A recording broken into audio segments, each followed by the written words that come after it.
Warahmatullahi wabarakatuh. Waalaikumsalam. Perkenalkan, nama saya Riki Nur Wahid dari kelas Iya, ada T4601 lumayan nggak? dengan NIM 1104220114 dan juga teman saya.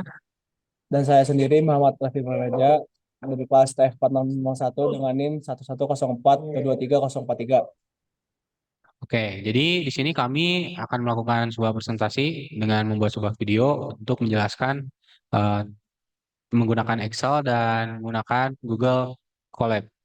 Jadi di sini kami mengolah sebuah data dengan dua cara yaitu dengan dua aplikasi di mana Excel dan Google Colab. Lalu di sini kami menggunakan metode untuk pengerjaan CLO3-nya menggunakan metode Simpson sepertiga dan Simpson 3/8. Dan mungkin di sini saya akan menjelaskan terlebih dahulu untuk CLO3-nya dulu ya. Jadi untuk CLO3-nya itu kami di sini mendapatkan tiga fungsi di mana dalam fungsi yang kami dapatkan ini sudah mempunyai nilai eksaknya tersendiri dan sudah mempunyai iterasinya. Dan di sini mungkin untuk pengerjaan Excel-nya bisa dilihat. Di sini kami mengolah dari si fungsi tersebut dengan karena hampirannya sudah didapat nilai hanya sudah didapat dan iterasinya sudah didapat, bisa kan kita cari untuk mendapatkan tabelnya, nilai fx-nya kita masukkan rumus fungsinya, ntar didapat eh, fx-nya seperti pada tabel. Dan untuk nilai integral Simpsonnya kita gunakan rumus integral Simpson yang sebelah kanan yang H/3 itu yang untuk sepertiga dan didapatkan nilai 53,5986242. Dan untuk nilai eksaknya tersendiri yang sudah ada tertera pada jurnalnya, nilainya itu 53,59815. Dan untuk perbandingannya, kita menggunakan nilai eksak dan nilai yang di Excel itu mendapatkan error relatif sebesar 0,0088%, di mana nilai error relatifnya sangat kecil. Itu untuk versi pertama dengan metode Simpson sepertiga. Next, untuk uh, Simpson menggunakan metode Simpson 3/8 untuk fungsi pertama, didapat uh, tabelnya seperti ini, fx-nya juga seperti ini, nilai fx-nya dan didapat integral Simpsonnya itu dengan metode rumus yang tertera mendapat 53,5990244 dan juga untuk error relatifnya sebesar 0,00163. Next. Mungkin untuk selebihnya sama ya caranya untuk Simpson sepertiga. Hanya saja di sini fx-nya diganti, rumusnya kan karena rumusnya berbeda, maka didapat integral Simpson fx-nya itu sebesar sekian seperti pada tabel. Dan juga untuk nilai integral Simpson sepertiganya itu 1315 dengan nilai eksak 1315,2 dan mendapatkan error relatif 0,00260%, dimana sangat kecil. Next.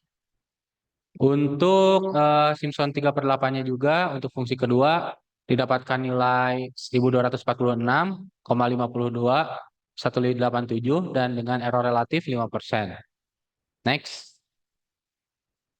Dan untuk integral Simpson sepertiga untuk fungsi yang ketiga itu kita mendapatkan efeknya sama dengan rumusnya yang beda. Jadi efeknya itu kita didapat dengan memasukkan rumus yang tertera dan mendapatkan fx sekian dan memasukkan rumus integral Simpson sepertiganya, kita dapat nilai integral Simpson sepertiganya itu 40,0852163. Dan akhirnya kita melakukan perbandingan error relatif lagi dan didapat nilainya itu 0,000091%. Next, untuk menggunakan metode integral Simpson 3/8-nya itu didapatkan nilainya 40,0853064. Nah, mungkin untuk eh, kesimpulannya dari CLO3 ini eh, bahwa kita melakukan perbandingan pengolahan data atau pengolahan sebuah fungsi dengan metode Simpson 3/8 dan sepertiga itu didapatkan lebih efisien menggunakan yang Simpson 3/8 karena iterasi yang kita dapat itu jauh lebih kecil. Tetapi untuk errornya pada fungsi yang kedua itu eh, lebih besar yang Simpson 3/8. Dan juga mungkin eh, segitu saja untuk bagian CLO3-nya ya. Kita lanjut ke CLO4. Nah, untuk CLO4 ini kita menggunakan data penduduk, jumlah penduduk dari tahun-tahun tertentu, dan akhirnya kita mencari fungsi selisihnya, selisih maju dari tahun ke tahun, dan selisih dari tahun 2016, selisih mundur dari tahun 2022, dan selisih pusat dari tahun 2018. Boleh diklik yang selisih maju 2016-nya. Nah, untuk rumusnya selisih maju itu eh, F0 dikurang F1 F0 F1 dikurang F0 dibagi hampirannya. Hampirannya itu satu. Jadi didapat dengan sekian. Dan untuk selisih mundurnya, nah ini yaitu F0 dikurang F min 1 dibagi hampirannya. Dan untuk selisih pusatnya boleh diklik. Nah ini itu F1 dikurang F min 1 dibagi 2 dikali hampirannya. Dia dapatkan nilai sekian. Oke. Mungkin untuk penjelasan dari Celo 4 sekian ya. Dilanjutkan ke menggunakan Google Colab oleh Raffi Purnaja. Oke, kita lanjut. Oke, untuk sebelumnya perkenalkan nama saya Muhammad Taufik Pranaja. Di sini saya akan menjelaskan tentang menggunakan Google Colab. Dengan yang fungsi pertama kita kita dapatkan soalnya kan integral eksponensial x ya. Lalu kita kita definisi dulu si Simpson 1/3-nya dengan masukin H sama dengan B min A per N. Lalu resultnya FA plus FB. Lalu for I in range 1, N. Lalu masukin persyaratannya if I persen 2 truth, truth no, truth. Hasilnya akan seperti ini. Lalu else. Setelah itu kita masukkan inputnya, integral atasnya itu integral bawahnya itu ada 0 dan integral bawahnya itu ada 4 dan n sejumlah 20. Lalu kita outputnya kita itu outputnya, lalu kita print nilai integral menggunakan metode Simpson 1/3 dengan subinterval didapatkan sebesar 53,598624. Lalu lanjut ke persamaan yang pertama dengan metode Simpson 3/8. Seperti biasa kita definisiin dulu si fx-nya, np eksponensial x, lalu definisiin si metode Simpson 3/8-nya. Lalu kita masukkan inputnya, integral bawahnya adalah 0 dan integral atasnya 4 dan n 21. Lalu kita dapatkan hasilnya nilai integral dengan menggunakan metode Simpson 3/8 53,55994. Lalu lanjut ke persamaan kedua dengan Simpson 1/8. Kita definisi dulu return 2x dipangkatkan 2 dikurang 3x plus 3 dipangkatkan 2. Lalu kita definisiin si Simpson 1/3. Lalu kita masukkan inputnya, integral bawahnya 1, B-nya ini 5 integral atas dan N-nya 20. Lalu kita outputkan dan hasilnya sebesar 1315,203,413. Lalu untuk persamaan kedua dengan metode Simpson 3/8, kita definisiin dulu si fx-nya dengan soal yang sama, lalu definisiin Simpson 3/8. Langsung kita masuk diinputkan nilai integral bawahnya 1, integral atasnya 5 dan n 19. Lalu didapatkan hasilnya 1246,521873.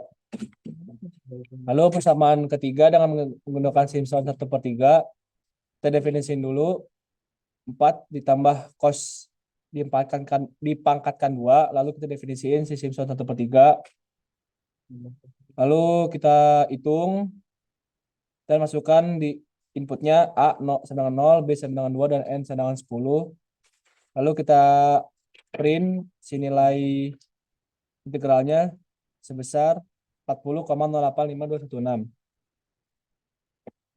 Lalu lanjut ke persamaan ketiga dengan Simpson 3/8. Kita definisiin dulu si fx-nya, lalu kita definisiin sistem SOA 3/8, lalu kita hitung didapatkan sebesar 40,085306. Lalu lanjut ke CLO4-nya, kita masukkan data tahunnya sesuai dengan Excel-nya, yaitu 2016, 2017, 2018, dan seterusnya. Lalu si nilai di tahunnya itu kita masukkan sesuai dengan di Excel-nya. Lalu kita hitung si turunan numeriknya. Rumusnya seperti ini.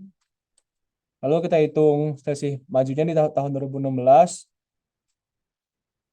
Selisih underscore maju underscore 2016 sama dengan turunan numerik tahun koma nilai koma satu. Lalu kita print si selisih majunya di tahun 2016. Lalu untuk hitung selisih mundur di tahun 2022, seperti tadi, kita masukkan si hitungan selisih mundur 2022 sama dengan turunan underscore numerik tahun nilai 6. Lalu kita outputkan atau print selisih mundur di tahun 2022 sebesar selisih mundur 2022, 4F. Lalu dilanjut dihitung selisih pusat di tahun 2019. Selisih underscore pusat underscore 2019 sama dengan nilai 4 dikurang nilai 2 dibagi tahun 4 dikurang tahun 2. Lalu kita lanjut diperingkan selisih pusat di tahun 2019, selisih pusat 2019 4F. Lalu kita run. Nah, didapatkan sesi majunya di tahun 2016 2,890 dan sesi mundur di tahun 2022 3,000 dan sesi pusat di tahun 2019 3,0210. Untuk penjelasan Google Collapse-nya sekian cukup di situ aja. Sekian dari saya. Boleh dilanjutkan, Ki. Oke, mungkin saya di sini ingin memberikan apa kesimpulan atau lebih tepatnya perbandingan ya dari penggunaan Excel dan Google Colab. Jadi mungkin untuk hasilnya sudah pasti sama ya karena mungkin codingannya eh, sudah tepat. Tapi mungkin untuk proses pengerjaannya dan lebih akurat lebih akurat mana gitu, lebih simpel mana, lebih efisien mana. Menurut saya penggunaan Google Colab itu lebih apa namanya? Lebih bisa digunakan untuk data yang lebih banyak karena mungkin lebih simpel lah pengkodingannya. Tapi memang memerlukan pengetahuan yang lebih luas lagi karena Excel mungkin tidak serumit eh, menggunakan Google Kolaborati karena menggunakan Python kan. Dan juga mungkin untuk kesimpulannya di sini saya akan memaparkan kesimpulan pada calo 4 dan Pranaja itu akan calo 3 ya. Jadi penggunaan metode turunan pada data yang kita pakai itu menunjukkan bahwa pertumbuhan populasi di suatu tempat atau di negara atau dimanapun memiliki beberapa tujuan penting. Jadi tujuan utamanya itu untuk menghitung laju perubahan populasi setiap tahun. Sehingga kita dapat memahami dinamika pertumbuhan populasi lebih mendalam. Dengan mengetahui laju perubahan ini, kita dapat mengidentifikasi tren pertumbuhan atau penurunan populasi yang penting untuk perencanaan dan pengambilan keputusan di tingkat-tingkat tertentu, mulai dari negara atau apapun itu. Jadi intinya itu. Mungkin untuk kesimpulan calo tiganya boleh kan aja. Oke, untuk CO3-nya kan membandingkan dengan metode Simpson 1/3 dan 3/8. Lebih efisiensi mana sih dengan dari metode Simpson 1/3 dan 3/8? Untuk kesimpulan atas sendiri lebih efisien 1/3 dikarenakan galat galat dari persoal hampiran lebih kecil daripada galat persoal dari metode Simpson 3/8. Dari saya begitu saja. Lanjut, Ki. Oke, mungkin sekian dari kelompok kami. Mohon maaf bila ada salah kata atau perkataan yang kurang mengenankan. Mohon maaf. Terima kasih untuk perhatiannya. Wabillahi taufiq wal hidayah. Assalamualaikum Wassalamualaikum warahmatullahi warahmatullahi wabarakatuh. wabarakatuh.